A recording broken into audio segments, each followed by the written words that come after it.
Friedberg, we saw some satellite images this week. Biden announced them. They looked pretty trippy. Explain to us what the downstream effect of what is, I think, the most clear picture we're seeing of the cosmos ever created and what that could actually do for humanity. This has nothing to do with Biden, but that Biden showed it on Monday. That's all it was. He made it. They specifically had him share it, which I think maybe they were looking for a mini win or something. Good for him. He has nothing to do with this program. I just mean that the scientists and the engineers that worked on this for many years deserve all the friggin' credit. The James Webb Telescope is a space telescope, just like the Hubble. Remember the Hubble Space Telescope? And this is a massive improvement over the Hubble. So imagine you're in a boat and you're trying to look at the bottom of the ocean. You take a bunch of a pair of binoculars. You look into the ocean and you try and see what's at the bottom of the ocean. How hard that would be, right? There's all this murky stuff in the water. It's going to be really hard to see it.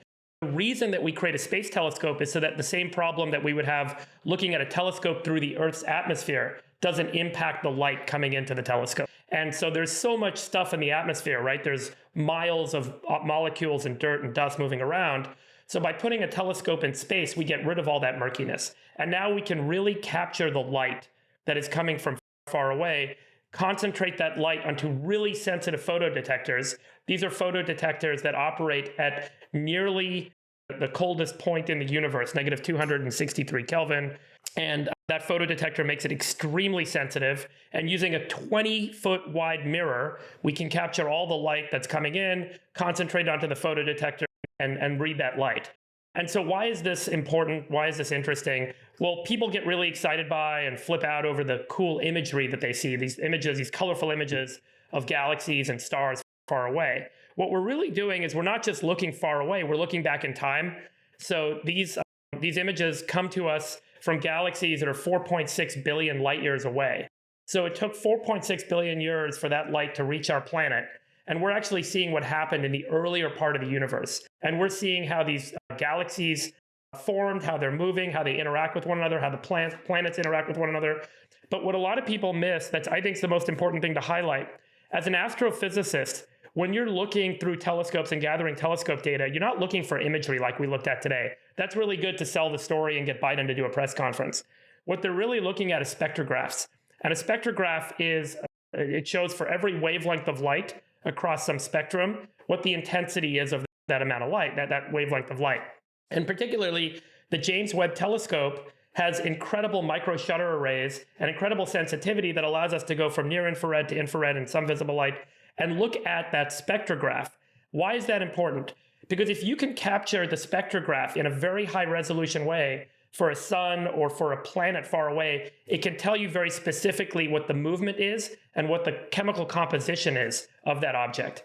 And from that, we can start to do incredible research and infer very important things about how planets form, how stars form, how many places like Earth might be out there, how things are moving, how much mass or matter there is in the universe.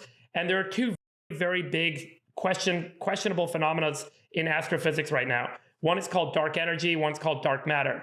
Turns out the majority of matter in the universe is undetectable.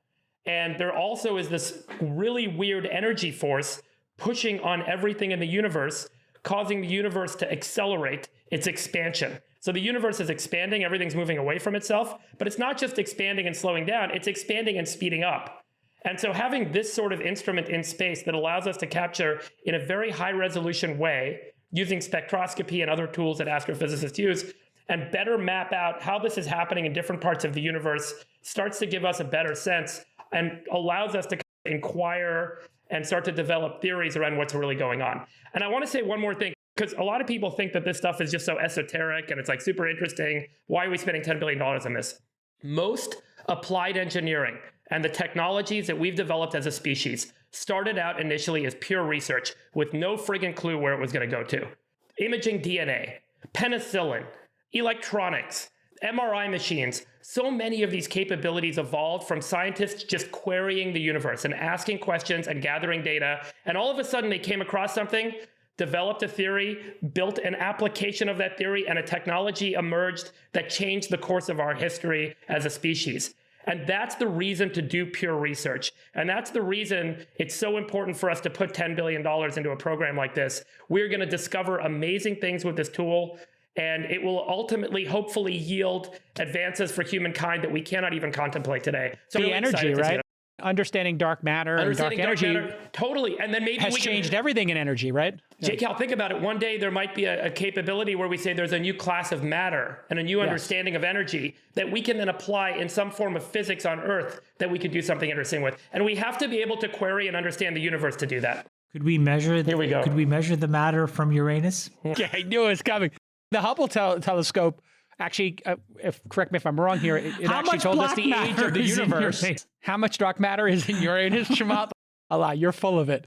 But we now know Hubble told us the rate of expansion of the universe, and it also told us the age of the universe, and we found all these other planets. Totally. To Friedberg's point about looking through the muddy water, here's a great visualization. On the left, you have Hubble. On the right, you have Webb. Beautiful. And if you slide this, you can just see just how crystal clear and these images are. And from my understanding, we found some number of universes already that we didn't know just from the first images. By the way, I want to just give everyone a heads up. This imagery looks beautiful. And I'm going to print out a big one. I'll put it behind my friggin' desk here because I think it's so fantastic. Astrophotography is one of my all-time favorite forms of art. But remember, this is imagery that was actually captured in near infrared and infrared spectra.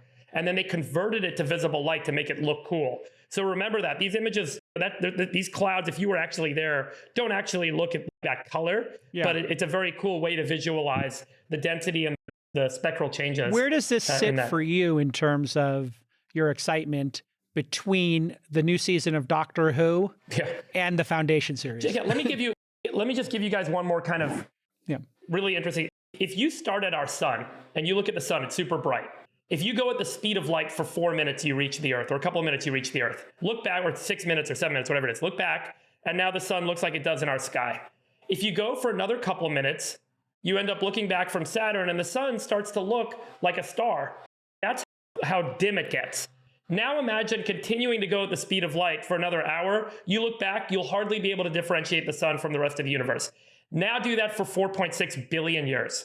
And you're shooting away for 4.6 billion years. Now look back. How friggin' hard would it be to see anything?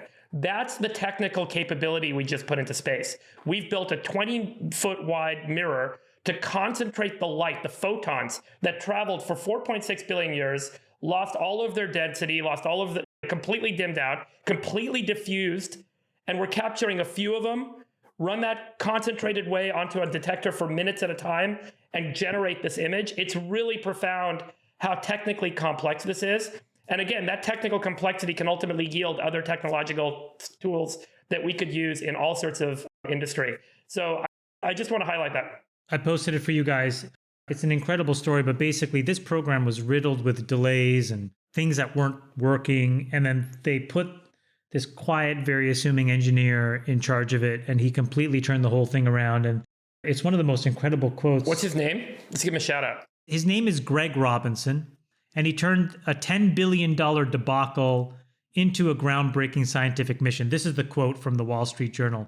The quote from the head of NASA's Science Mission Directorate, Thomas Zurbuchen, says it all. There's a huge distance between success and failure, and only a few actions that move you from one to the other. He said, Greg Robinson worked such wonders that his boss calls him, quote, the most effective leader of a mission I have ever seen in the history of NASA, unquote. Really incredible. This project, the $11 billion Big shout out to Greg Robinson. Yeah, and this has been going on for 20 years now, this process of getting this built and 10 years of really intense building. What would the next, and then we'll switch over to politics for a quick second as we wrap up here. Friedberg, what's the next telescope? Because obviously if we've gone Hubble to Webb, what would the next one conceivably look like? And what would the timeline for that? Is there another one that's going to come? And then what would that enable? Because it does feel like if we accelerate this, we're going to really get a deep understanding of the universe this seems to be accelerating our understanding, correct? And our technology is obviously accelerating. So it feels like we could send another one of these out in the next 10 years that would dwarf this one's capabilities. Yeah, so a lot of telescopes operate at different wavelengths and they're meant to pursue different missions. There are some telescopes that are already operational in the gamma ray spectra. But really there's I don't know if we ever talked about this on the show, but one of the really interesting areas of inquiry is these gravitational wave detectors. And there are new, more advanced versions of those systems starting to come online. Those are not space-based telescopes. And we can talk about that another time. But they're creating new methods of inquiry where we're not capturing photons, light, coming from far away. We're actually capturing the waves of gravity coming from interactions of matter around the universe. And it's a new way to observe the universe. Those telescopes represent a new class of inquiry that was just discovered a few years ago and proven out. And now there's a lot of work going on into that area.